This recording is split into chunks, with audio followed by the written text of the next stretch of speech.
They called it a family decision, a polite way of saying I was voted out of Christmas. No kids, no husband, no space for me, apparently.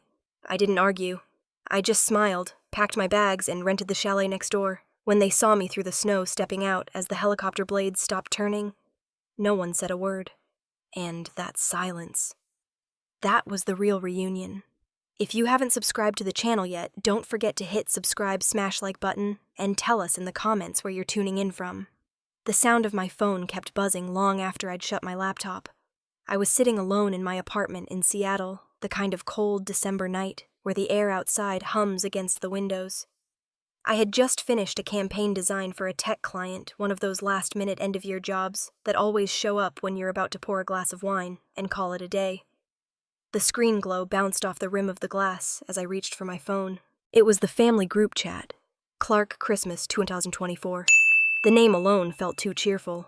Usually this time of year meant dozens of messages filled with recipes, flight details, and photos of nieces in matching pajamas. I opened the chat, expecting that. But the first thing I saw was my mother's message pinned at the top. The cabin this year is smaller, only 10 spots available. Let's decide who should come, so it's fair for everyone. I actually laughed out loud. Who decides Christmas by vote? I typed. Wait, are we seriously voting on who gets to go and hit send? By the time my message appeared, it was already buried under a flood of replies. Liam, my older brother, sent a thumbs up. Vanessa, my sister, wrote, "That sounds fair." We've got more kids now, after all. Then came a trail of emojis. Hearts, trees, laughing faces. I waited for someone to say, "Just kidding." No one did. Names started to appear in a bulleted list. Vanessa, Liam, and his wife, Mom and Dad, the kids, a couple of +1s. I kept scrolling until I reached the bottom. My name wasn't there. I stared at the screen, blinking, the warmth of the wine sliding down the wrong way. I typed, "Who made the list?" and watched the word "seen" pop up under every name. Then silence. No one typed. A full minute passed. The next message that appeared wasn't even words, just a series of thumbs down emojis, one after another, my name beside each one. I didn't move. The chat continued above me, shifting to travel dates and rental car options, as if nothing had happened. Then a private message appeared from Mom. Nothing personal, you understand, right? The cabin's just smaller this year. For a second, I thought maybe she'd sent it to the wrong person. I typed a response, deleted it, started another, deleted that too. Finally, I just wrote, "Merry Christmas, Mom." The dots appeared, typing, then vanished. She didn't reply. I set the phone face down on the table and leaned back in my chair. The city outside was quiet except for a bus pulling away from the corner. I thought about the irony, how I'd spent the last decade building a life where I didn't need anyone's help, not even theirs. I'd built my own company, paid off my student loans, bought this small apartment with its view of the Sound, and still I was the one they'd voted out of Christmas. A draft from the window touched the back of my neck. I got up, shut it, and stood there for a moment, looking at the reflection of my living room in the glass, the faint lights of my small fake tree flickering behind me. It wasn't anger that hit first. It was that strange mix of disbelief and recognition. This was the kind of thing my family would do, dress it up as fairness hide cruelty behind a smiley face. I picked up the phone again, scrolled back through the chat, and watched the little icons blink. Vanessa had sent a photo of new Christmas pajamas for the kids. Liam joked about who would bring the wine. My name stayed off the list. I could almost hear them laughing about it, saying it was no big deal. I imagined Mom telling Dad that I'd understand that I had my own life anyway. The message thread blurred for a second as my eyes stung. I set the phone down and finally let the silence fill the room. People say silence is empty, but it isn't. It hums with everything unsaid, every word you're too tired to repeat. I blew out the candle on the table and turned off the lamp. The last glow came from the phone screen, still lighting up with new messages I refused to read. When I finally slid under the blanket, the city was asleep. The hum of the refrigerator and the faint whistle from the heater were the only sounds left. And somewhere between that noise and the quiet, I understood something I'd been avoiding for years. My family didn't forget me. They just preferred a version of Christmas where I didn't exist. I closed my eyes, letting the darkness settle around me, and the thought came without bitterness, clear as the winter air outside. When the world speaks in emojis, sometimes silence is the only language it's afraid to hear. Morning light slid across the floorboards, soft and white from the snow outside. The city was still half asleep, muffled under a thin blanket of frost. I stood at the window with a mug of coffee, watching it fall in steady, quiet flakes. The air smelled like roasted beans and cold metal. On the counter sat a box I hadn't opened in years, the one with all my old Christmas decorations. I pulled the lid open and reached inside. My fingers brushed something smooth and cold, a glass ornament clear with tiny air bubbles trapped inside. I remembered the day Mom bought it at a craft fair downtown when I was about 8. She said it was fragile like trust and then hung it right in the center of the tree where everyone could see it. When it broke a few years later, she blamed me, even though I wasn't anywhere near the tree. The memory didn't sting anymore. It just hovered like the smell of old pine. I set the ornament on the windowsill and stared at it while the snow light danced inside the glass cracks. My thoughts drifted further back to a Christmas in Portland when I was 10. The old house on Hawthorne Street, the one with the brick chimney and the leaky roof. I could still hear my father's voice, deep and careful, reading the same prayer every year, while the rest of us stood in a semicircle around the fireplace. My mother moved between us with a camera, saying, "Smile, everyone look grateful." The shutter clicked. I remembered the way the air smelled like cinnamon and wood smoke, and how the heat from the fire made my cheeks sting. Vanessa. My older sister was always front and center, her curls brushed perfectly, her red dress ironed.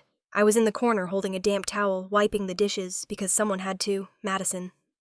"Don't drop the glasses," Mom said that year, without even looking at me. "Let Vanessa do the fragile ones." I never dropped anything.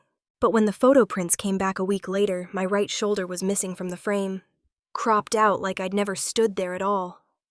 Back then, I thought it was an accident. Now I think Mom had a knack for composition. She knew exactly what kind of family she wanted people to see.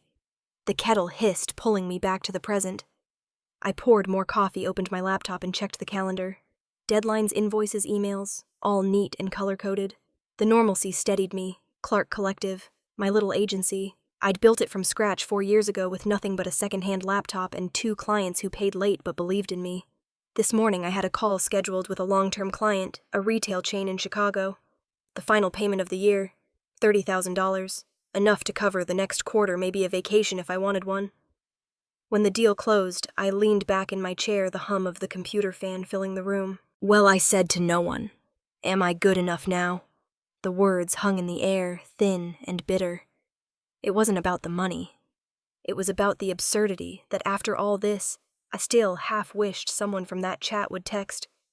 "We changed our minds." My phone buzzed. A new message from Vanessa, a photo. The whole family standing in front of a pile of wrapped gifts at some store. Mom in her cream coat, Dad holding a cart. Liam's kids making faces. Vanessa's caption read, "Wish you were here. We'll miss you." I zoomed in. There it was.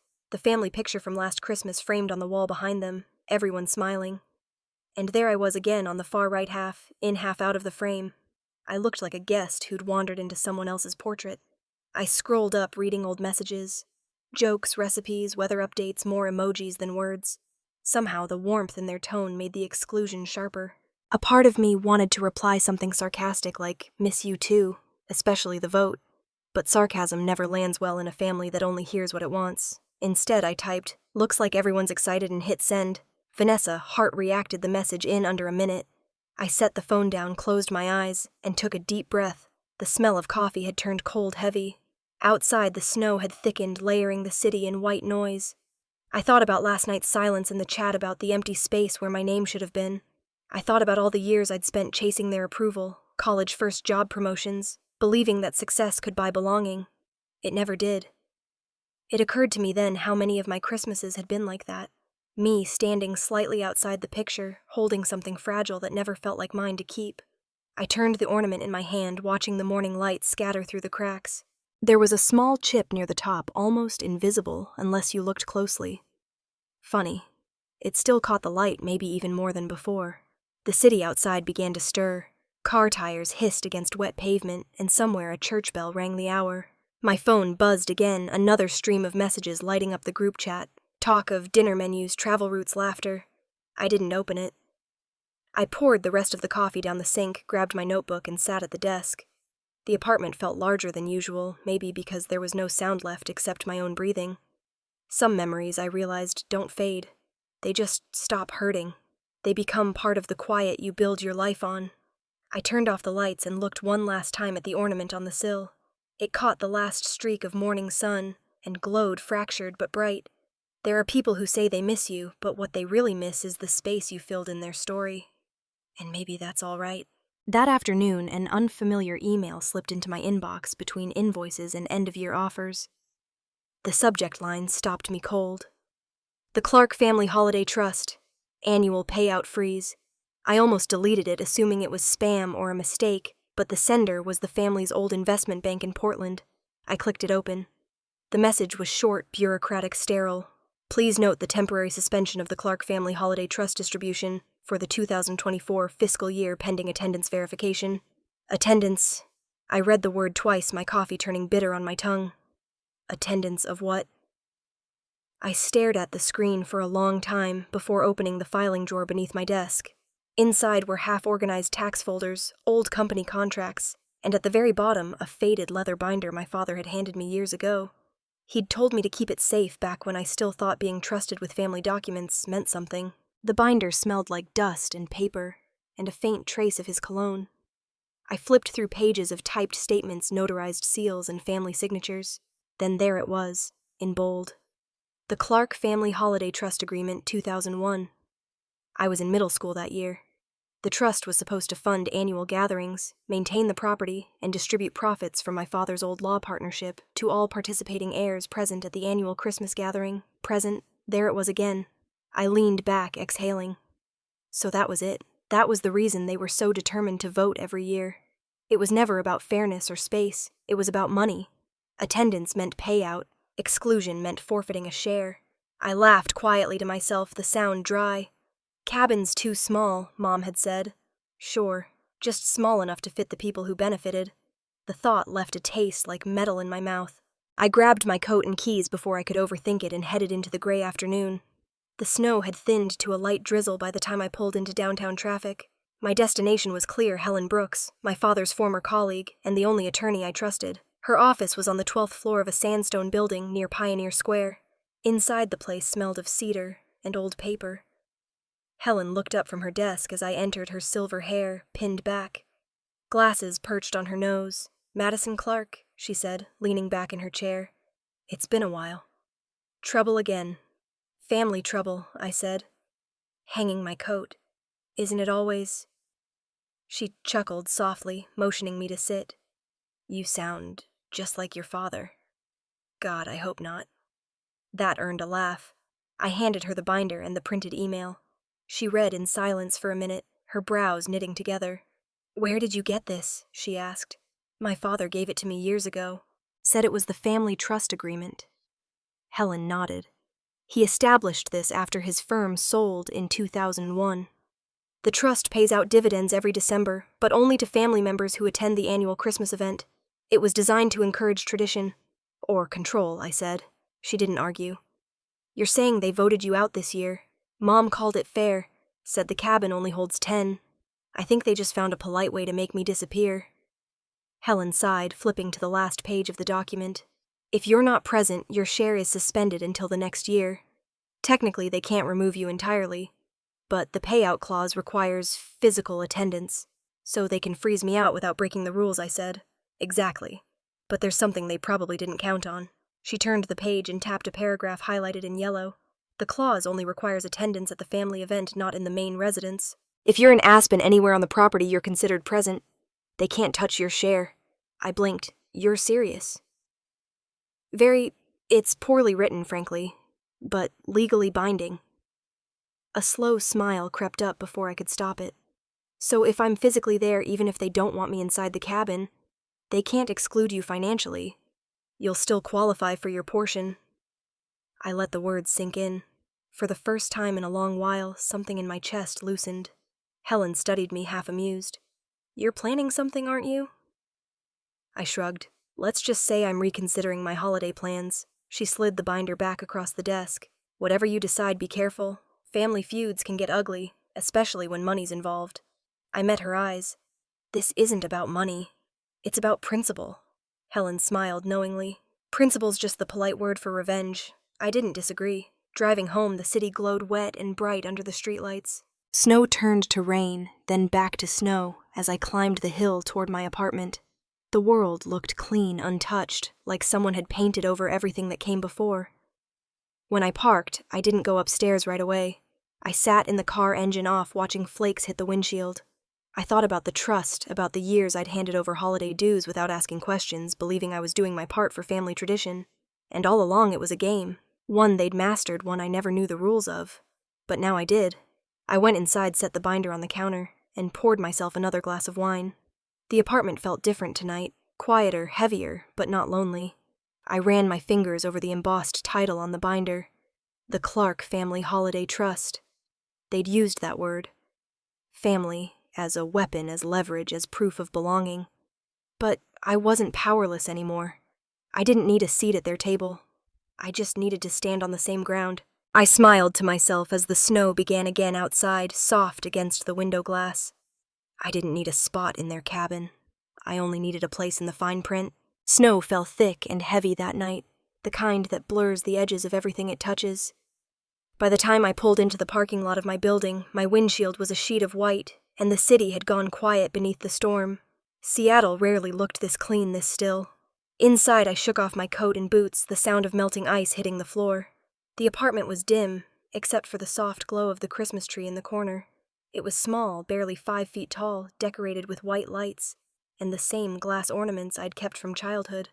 At the very top hung a silver tag that read, "To me." I stood there for a while just watching it.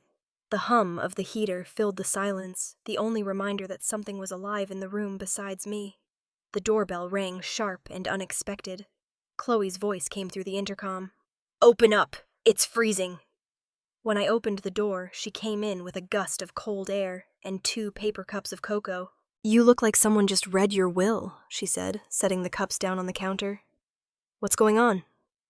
I hesitated, then handed her the printed email from the bank and told her about the family vote, about the trust, about everything Helen had said that afternoon. She listened without interrupting, her face softening as I spoke. When I finished, she leaned against the counter, shaking her head. "Jesus, Madison, they really voted you out. That's... God, I don't even know the word for that. Predictable," I said. Chloe frowned. "You're not actually going to let them get away with it, are you?" "Call them. Tell them you know." I looked down at the steam curling from the cocoa. "No, I'm not calling anyone." Her brows knit together. "Then what are you going to do?" I took a slow sip before answering. "Nothing. I'll let them talk. I'll let them plan their perfect Christmas. They only ever listen to me when I'm quiet." She studied me, maybe waiting for the punchline. "You're serious? Completely?" For a moment, neither of us spoke. Outside, the snow hit the window in soft bursts. Chloe finally sighed.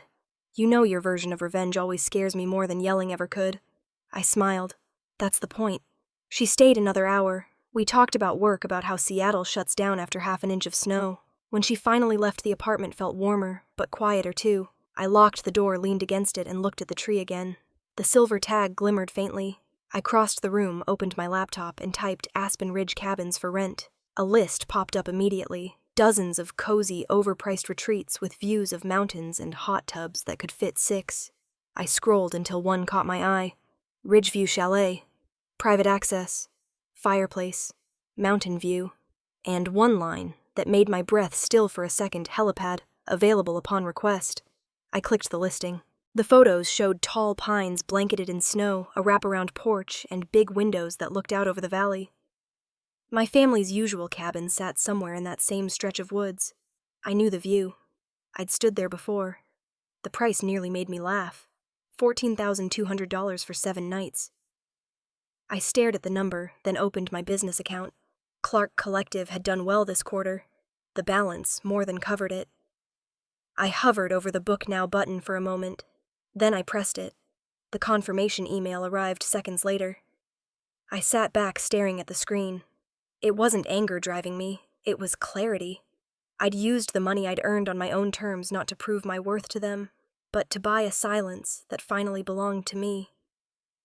I closed the laptop, finished the last sip of cocoa, and went to bed. The next morning, the storm had calmed.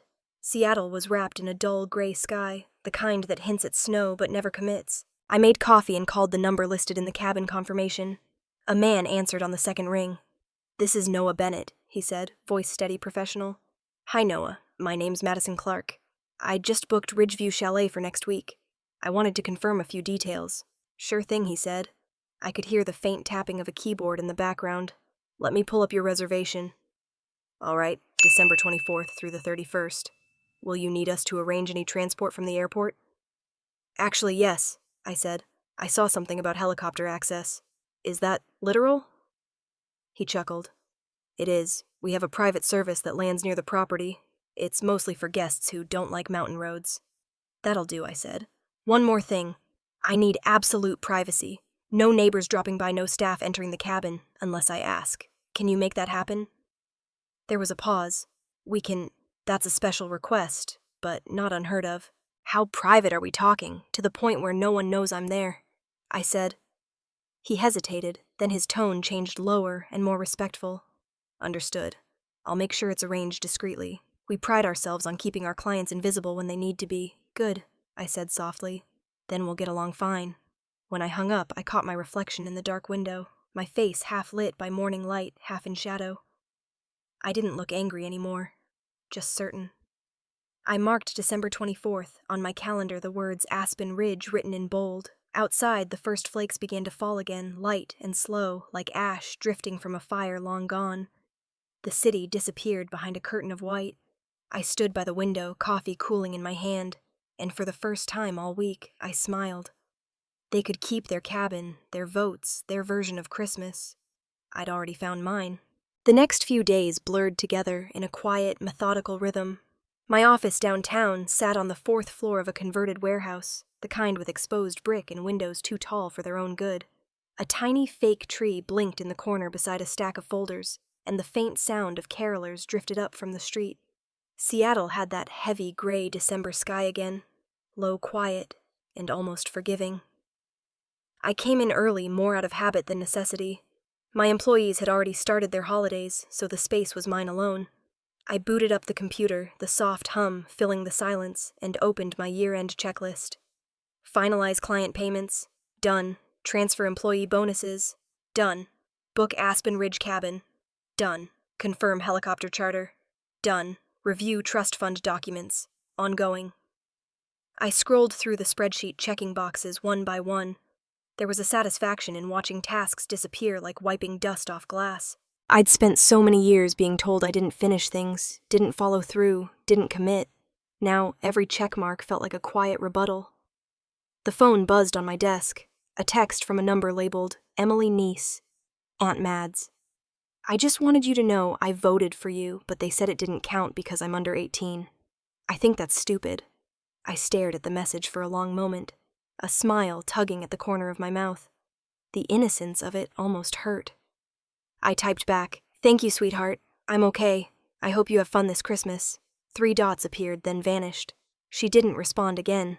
I imagined her phone being taken away the second she hit send. For a moment, I just sat there letting the silence settle. I wasn't angry. Not anymore. Just tired of playing a game where the rules changed every time I started to win.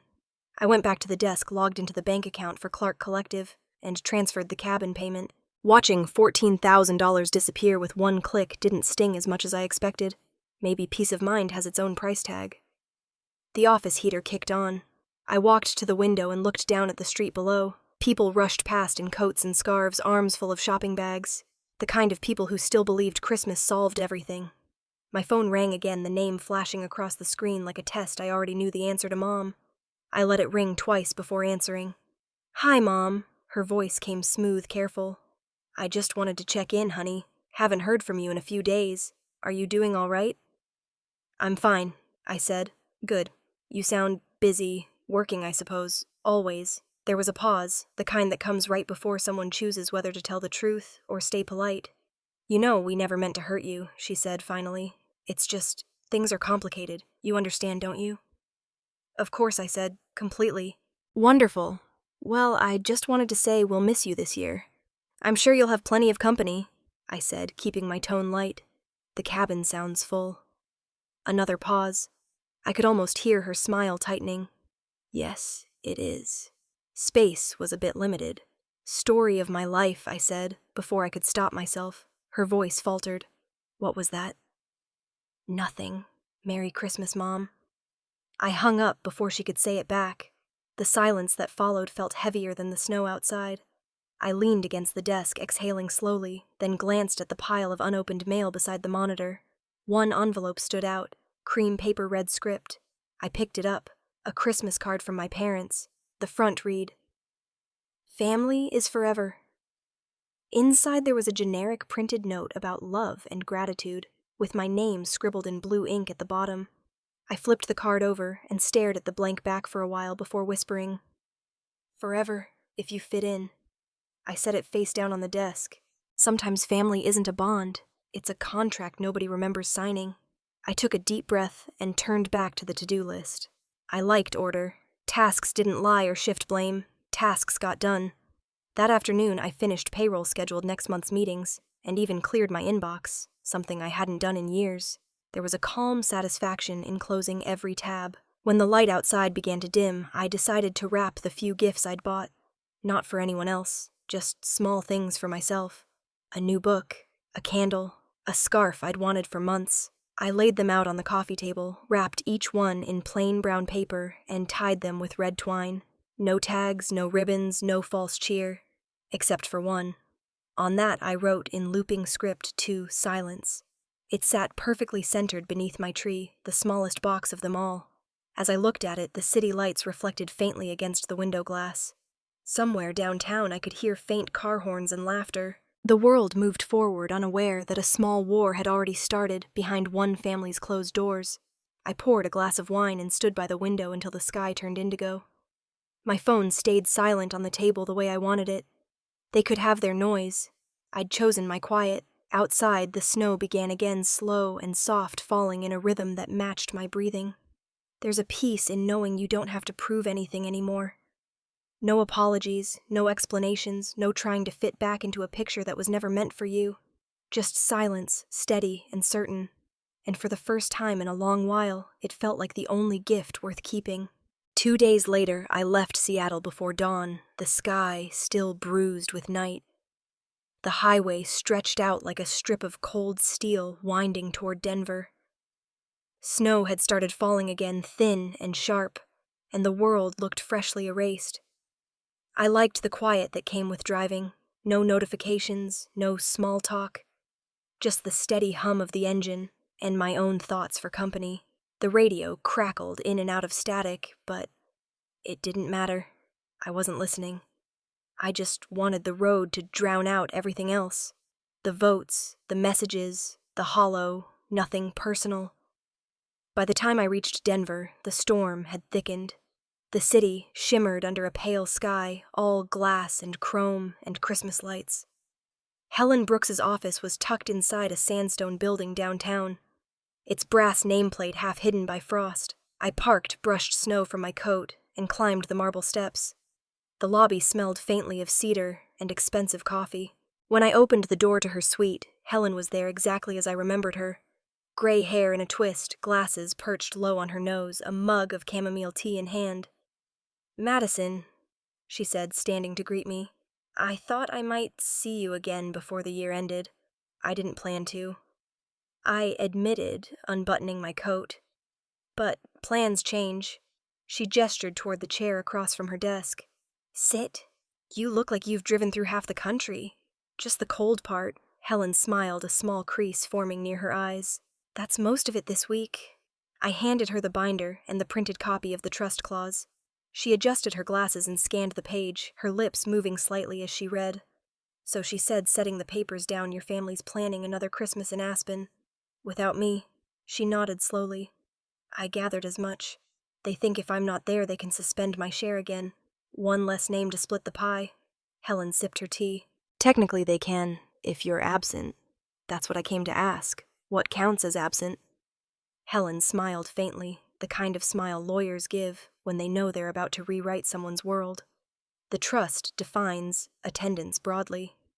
It doesn't specify that you must stay inside the family cabin. You simply have to be present in Aspen during the annual gathering. If you're there, you're legally entitled to your share. I raised an eyebrow. "Even if I'm not invited?" "Especially then," she said. "They can't claim exclusion if you meet the terms." I leaned back, crossing my arms. And if they try to push back? She turned the page, sliding a new form toward me. You'll want this. It's a notarized declaration of presence. Presence proof, as we call it. If they file a complaint, this ensures your attendance is recognized under the trust. All you need is a witness timestamp and a photo or GPS record verifying you were within Aspen Ridge property on December 25th. Your bows. I looked at the form, my reflection bending in the glossy paper. You make it sound easy. Helen's tone softened. It's legal, Madison, not emotional. That's what makes it easy. I thought about my family's group chat, the smiling emojis, the digital thumbs down next to my name. Do you think they'll be angry? I think they'll be embarrassed, she said. Anger comes later. That made me laugh quietly, almost despite myself. Good thing I'm not planning to make a scene. Of course not, Helen said, but her eyes glinted. You never have to raise your voice to be heard. I signed the papers, my handwriting steady. She stamped them with her seal, the sound sharp and final. When it was done, Helen stood and walked me to the door. Madison, she said gently, you don't have to keep proving you belong in that family. Sometimes it's enough just to exist outside of their version of it. I'm not proving anything, I said. I'm documenting. Her laugh followed me into the hallway. That's what all my best clients say. Outside, the wind had picked up, sweeping across the sidewalks and shaking loose bits of snow from the trees. I pulled my scarf tighter and stepped into the cold. My car was a block away, covered in a thin coat of white. I brushed off the windshield, climbed in, and turned on the engine. The heater coughed to life. I sat there for a moment, watching the snow swirl in the headlights, then pulled out my phone. My fingers hesitated over the screen before I typed a short message to Noah Bennett. Change of plans. I'll arrive on the 24th instead of the 25th. He responded almost instantly. No problem. I'll have the cabin ready. Weather's unpredictable this week, so earlier might be smarter anyway. I sent a quick thank you and tossed the phone onto the passenger seat. The radio flickered to life, catching a local Christmas station mid-song. Silent Night, of course. The melody filled the car, slow and hollow, echoing off the windows. I drove through the city lights, heading toward the highway, the song following me like a memory I didn't ask for. When I hit the open road, I turned up the volume, letting the words blend into the sound of the tires on snow. Silent night, holy night. I smiled to myself, the kind of small, private smile that doesn't reach the eyes. Silent, I whispered, tasting the word. Perfect. The mountains loomed in the distance, dark against the fading light. For the first time in years, I wasn't heading toward my family. I was heading toward myself. And for once, that felt like the right direction. By the time I reached Aspen Ridge, the sky had folded into a deep gray heavy with snow. The road wound upward through tall pine trees, their branches bent under layers of white. My Range Rover crawled along the last stretch of the mountain road until the GPS chirped softly. Destination ahead. Ridgeview Chalet sat tucked at the edge of a slope, warm light spilling from its windows into the dimming afternoon. A curl of smoke rose lazily from the chimney, mixing with the soft snowfall. It looked exactly like the photos.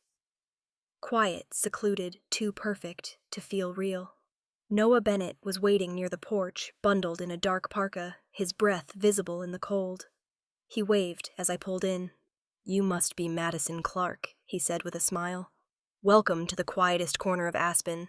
That's exactly what I was hoping for. I said, stepping out. The air hit me. Sharp, clean, and thin enough to taste. He helped carry my luggage up the steps, his boots crunching on the wood. Inside the cabin was everything I hadn't realized I needed. The air smelled of pine and wood smoke. A fire burned low in the stone fireplace.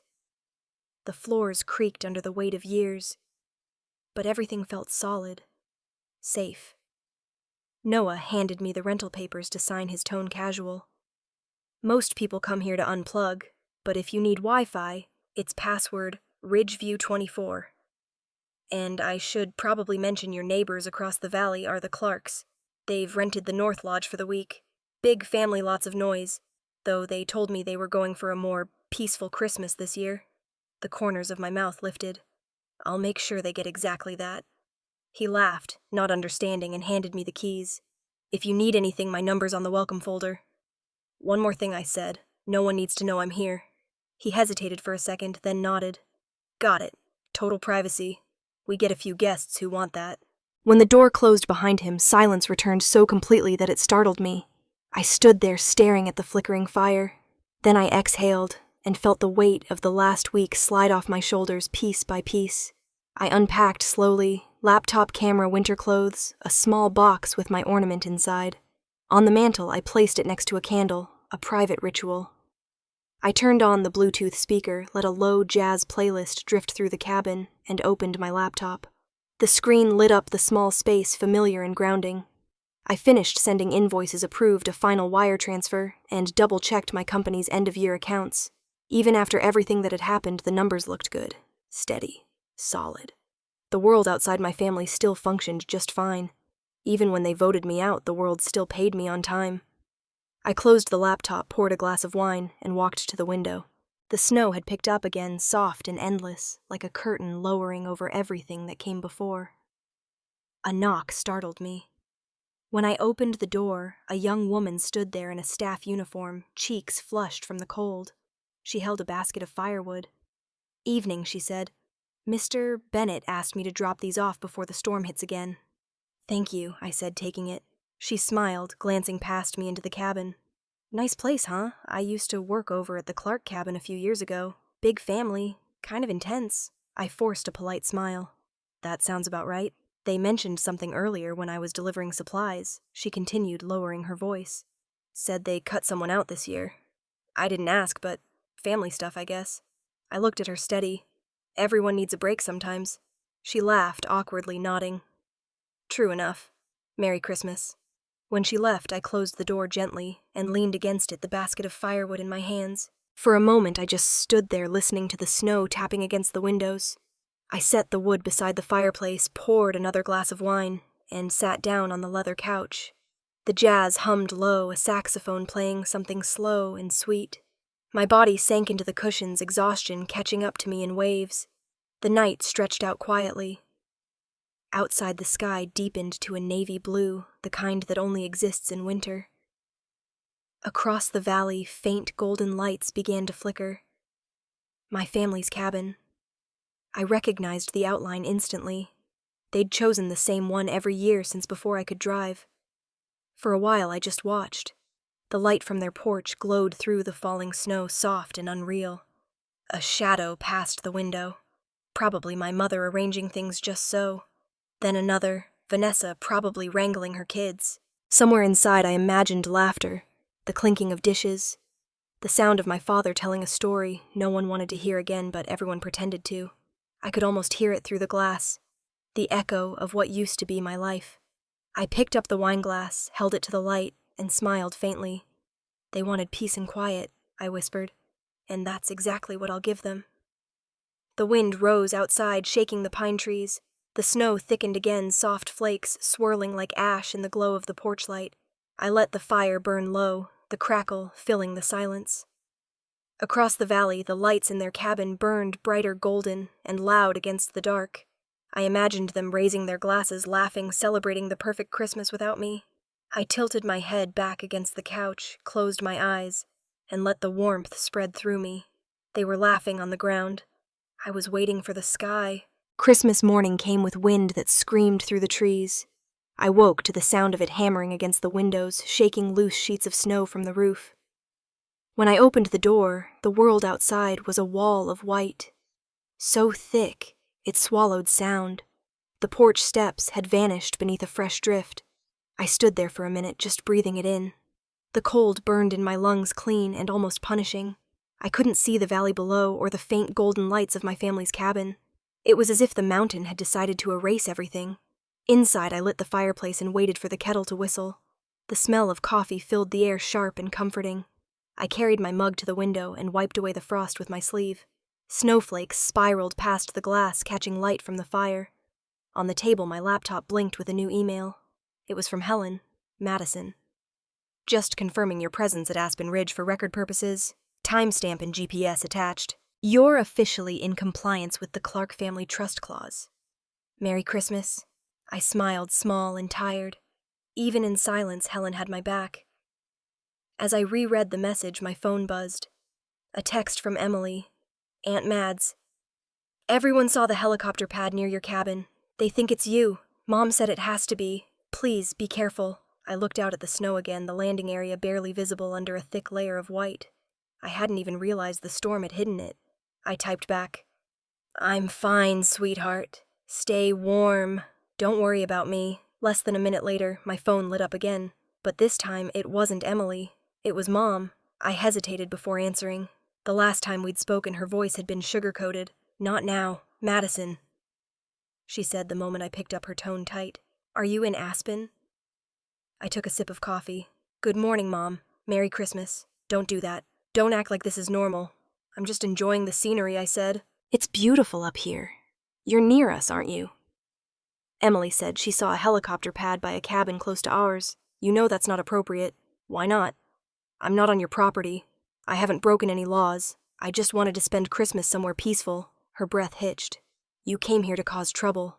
That's what this is about, isn't it? Punishing us." "Mom," I said evenly. "If I wanted to punish you, you'd know." For a moment, there was only the sound of static. Then she said, quieter now, "Your father's furious. He thinks you're trying to humiliate us. By renting a cabin, by making a scene." "I'm not making a scene," I said. "I'm minding my business. Maybe that's the problem." I heard her inhale sharply. "You don't get to twist this, Madison. You've always made things difficult, always needed to prove something. Can't you just let one holiday go?" "Sure," I said softly. "You already did." The line went dead. I stared at the phone for a long time before setting it on the counter. The storm howled outside, as if the mountain itself had an opinion. An hour passed before the next call came, this time from an unfamiliar number. I answered, knowing exactly who it was. "Is this Miss Clarke?" a man's voice asked, clipped and formal. "This is Officer Danvers, with the Pitkin County Sheriff's Office. We received a concern from your father regarding property boundaries. Mind if I ask where you're staying?" I almost laughed. "Ridgeview Chalet. You can check the rental registry. It's all legal." "Understood," he said, sounding slightly embarrassed. "Sorry to bother you. Weather's too bad for us to head up there anyway." "No bother. Happy holidays, officer." I hung up and let out a slow breath. My phone buzzed again almost instantly. An email notification from Helen. "Just received notice from the Clarke legal advisor. Informed them your presence is documented and lawful. They've been advised not to pursue further action. You're covered. Enjoy your coffee." I could picture her smirking behind her desk. The thought made me laugh for real this time. I walked back to the fireplace, the heat wrapping around me. The storm outside had grown worse. Even the tall pines were bent low. I turned on my jazz playlist, Miles Davis, filling the room with slow, smoky notes that blended perfectly with the crackle of the fire. I sat on the rug with my mug, watching the snow dance outside. For the first time that day, I let my shoulders drop. They called me a burden, but it was their own rules they were buried under, their own fear of losing control. I'd only given them what they created, a system too heavy to carry, one they'd eventually collapse beneath. I thought about Mom's voice, brittle with anger, about Dad pacing behind her, already regretting his call to the police. Somewhere across the valley, I imagined the two of them sitting in their perfect cabin, pretending nothing was wrong, while checking their phones every 5 minutes. I didn't need to see them to know the silence had settled thick in their house. Outside, the snow softened again, the storm losing its edge. The air turned silver in the light of early afternoon. I stretched out on the couch, the blanket warm around me, the fire crackling. The scent of pine filled the air, mingling with the faint sweetness of cocoa I'd made to replace my empty mug. The world was buried in white, and for once, that felt right. They'd spent years telling me I was too much, too emotional, too stubborn, too loud. Now, I'd become everything they couldn't ignore, without saying a word. The snow pressed gently against the windows, a lullaby in slow motion. I let my eyes close, the glow from the fire soft against my face. They had their Christmas. I had peace. That night, the world outside had gone quiet again. The storm had finally passed, leaving a heavy stillness that felt almost sacred. I sat by the fire with my laptop open, typing out thank you emails to clients who'd carried my business through another year. My inbox was calm, my mind clear, and for the first time in days, I almost forgot there was a family less than a mile away, pretending I didn't exist. Then my phone lit up on the table. Emily, her message came in a rush of words. Aunt Mads. I sent the screenshots of the group chat to my friend. I couldn't take it anymore. She said people should know what they did to you. I froze, rereading it twice. The screen glow reflected against the glass of the window, pale and sharp. Outside, the snow looked like a mirror of the sky. I typed back slowly. Don't do anything that could get you in trouble. Please. You don't need to fight this for me. 3 dots appeared, then vanished. She didn't respond again. I closed the laptop and sat there in silence, staring at the embers in the fireplace. I didn't know what she had done exactly, but a part of me already knew it had started something bigger than either of us could stop. When I woke the next morning, my phone was buzzing. Calls, messages, notifications stacked like falling dominoes. The first alert was from a local news site I didn't recognize. The headline read, "The family that voted out their own daughter for Christmas." I clicked it. My stomach tightened as I scrolled.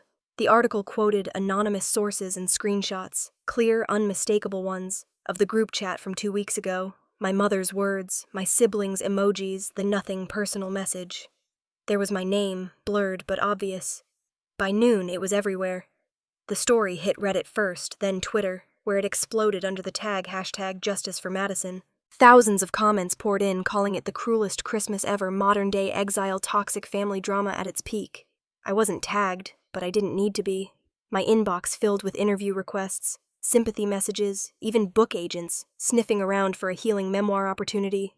I didn't answer any of them. By early afternoon, it hit the local TV station in Portland. The segment was short, just 2 anchors reading from the headline, with that mix of curiosity and disapproval reserved for gossip that feels moral. A respected Portland family accused of excluding their daughter from a Christmas gathering after a family vote. They flashed a blurred photo of my parents at a charity gala last year. The caption, "The Clarks when tradition turns toxic." I watched from the couch, coffee cooling in my hand, and felt absolutely nothing. Across the valley, I could see movement at their cabin, figures darting past the windows, curtains being drawn. The snow outside glowed faintly under the pale sun, but the house looked dim, smaller somehow. My phone rang again. Mom. I let it go to voicemail. Then another call.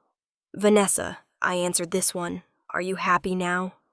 She snapped, not even bothering to say hello. Her voice cracked halfway through the sentence. Do you know what you've done? Mom's been crying all morning. Dad's talking to lawyers. I didn't do anything, I said quietly. Emily sent those messages because you let her think it was okay to take your side. I didn't ask her to do that. Well, congratulations anyway. You got what you wanted. Everyone thinks we're monsters. I stared out the window, watching snow slide from a tree branch. Maybe stop giving them reasons to. God, you're impossible, she muttered, then hung up. The silence after the call felt thick, heavier than the storm had been. I set the phone down and looked toward their cabin again. A piece of fabric. A flag, maybe. Flapped violently in the wind, half torn from its pole. For a long moment, I just watched it. The wind pulled, and finally it ripped free, tumbling down the hill before disappearing into the white. I took another sip of cold coffee and set the mug aside. The jazz playlist had ended hours ago, and the only sound left was the fire's slow crackle. I didn't check the news again. I didn't need to. The story was no longer mine. It belonged to the world now. Somewhere in Portland, the Women's League. The one Mom chaired for 15 years quietly deleted her photo from their website. Her phone must have been lighting up like a Christmas tree.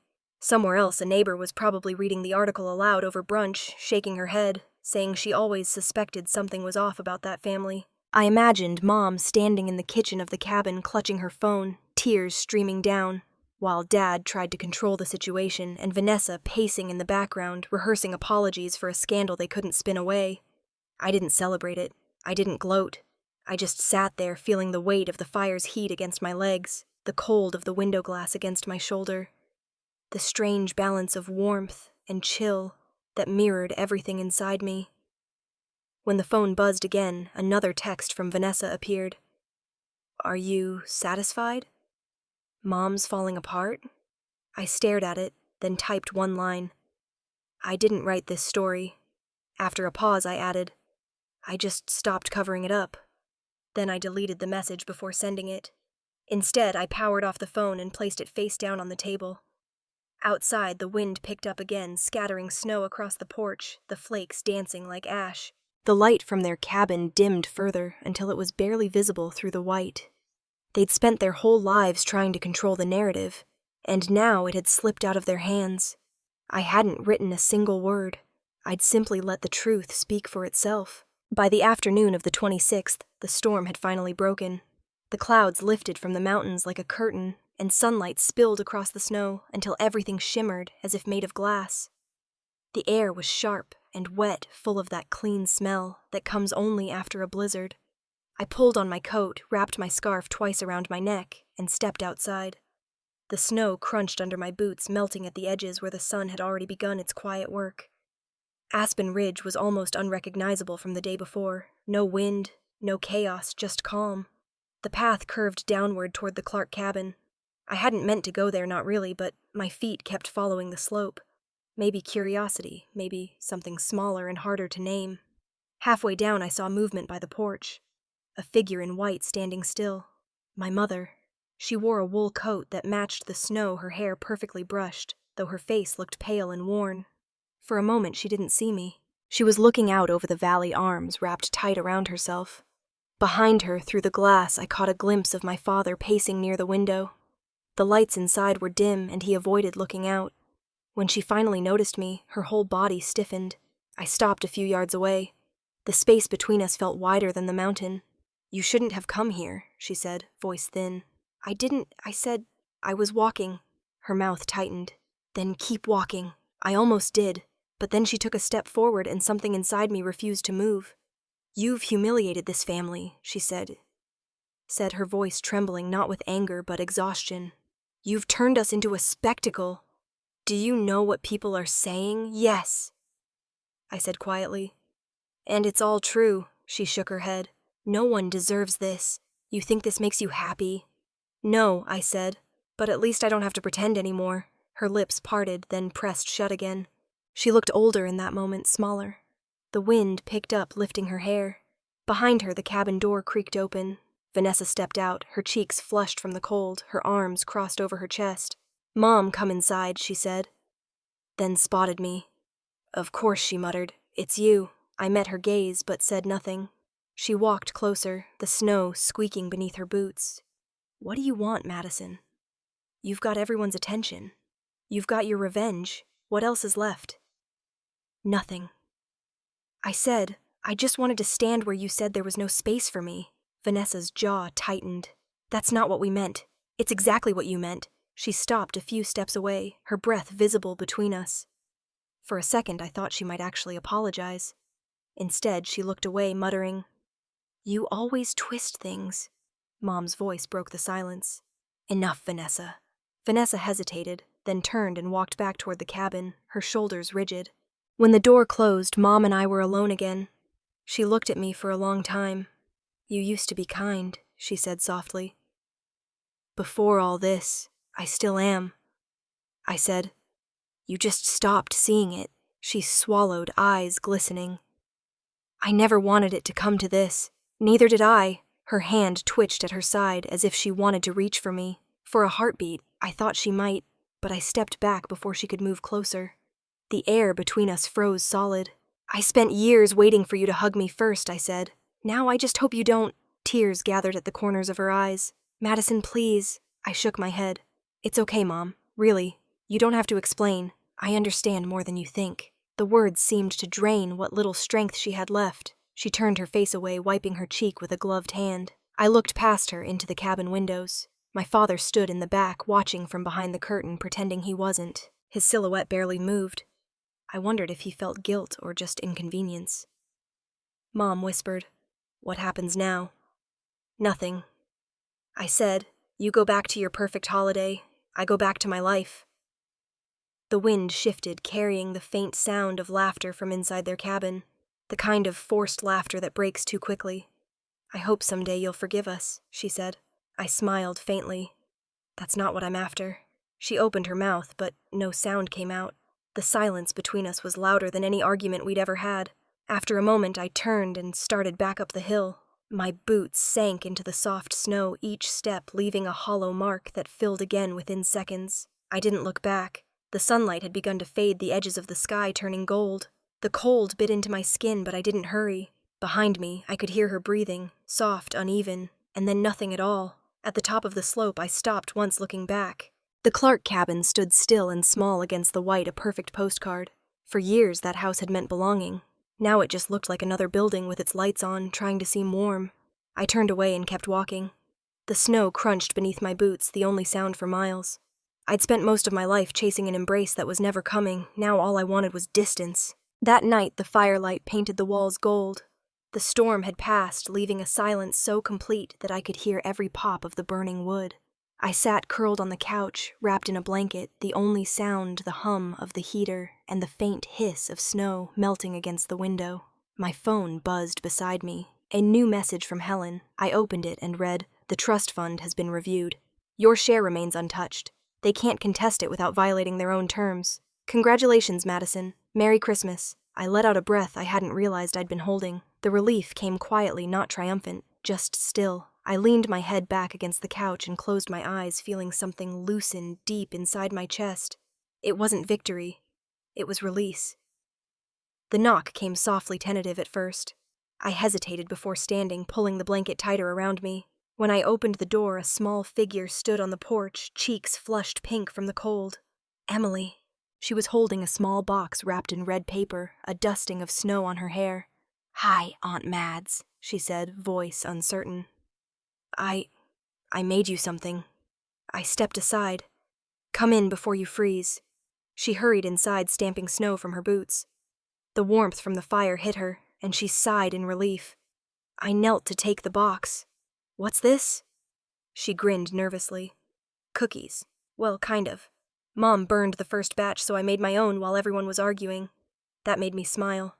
"You didn't have to. I wanted to." She looked around the cabin, her eyes wide. "It's nice here. Quiet. That was the idea." She bit her lip, hesitating. "I saw the article.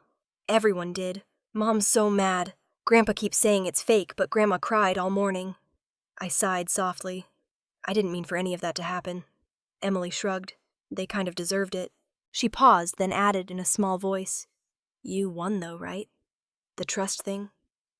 I looked at her. Those same blue eyes that skipped a generation. No one wins, Emily. They just get to see themselves a little clearer. She frowned as if trying to understand, then nodded slowly.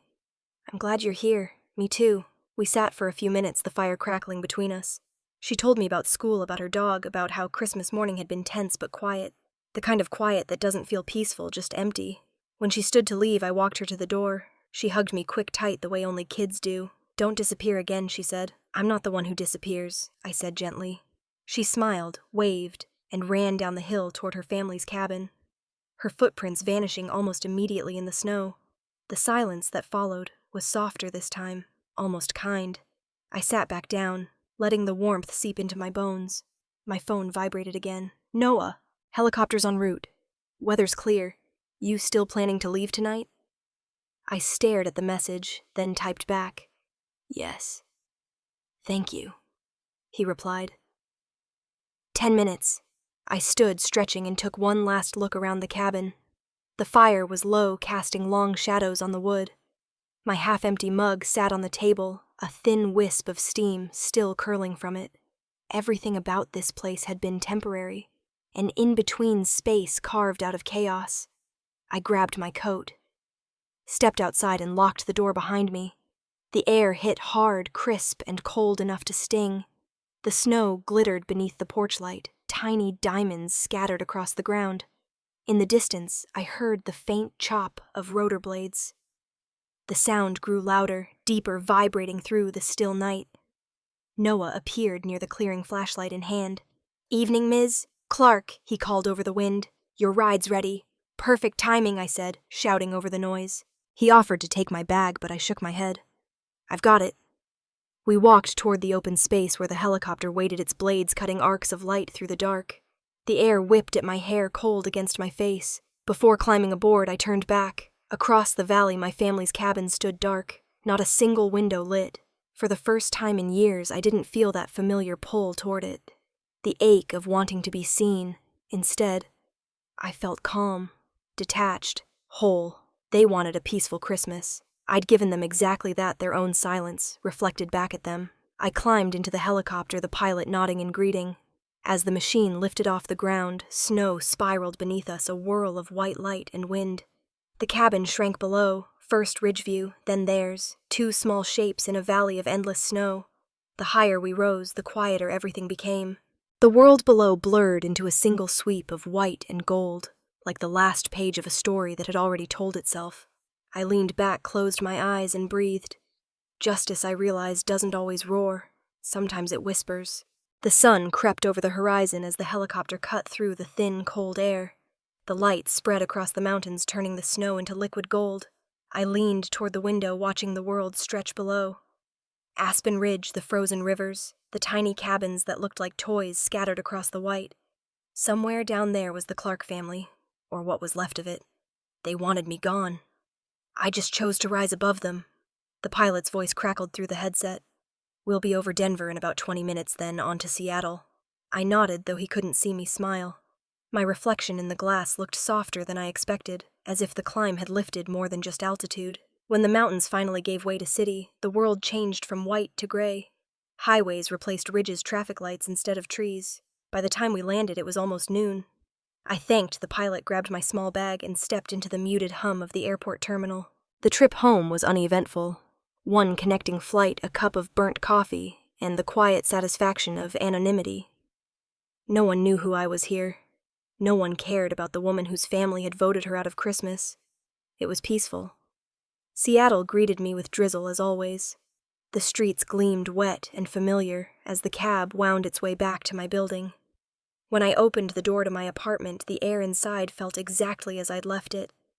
Still faintly scented with pine from the tree in the corner. Morning light filtered through the blinds, striping the floor in gold. On the kitchen counter sat a single envelope, propped neatly against the coffee maker. My neighbor must have picked it up while I was away. The handwriting on the front stopped me cold, my mother's looping and precise.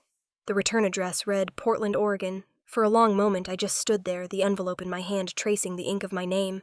Then I slid a finger under the seal and unfolded the letter inside. The paper was cream-colored, slightly smudged. Her handwriting slanted to the right, familiar and careful. Madison.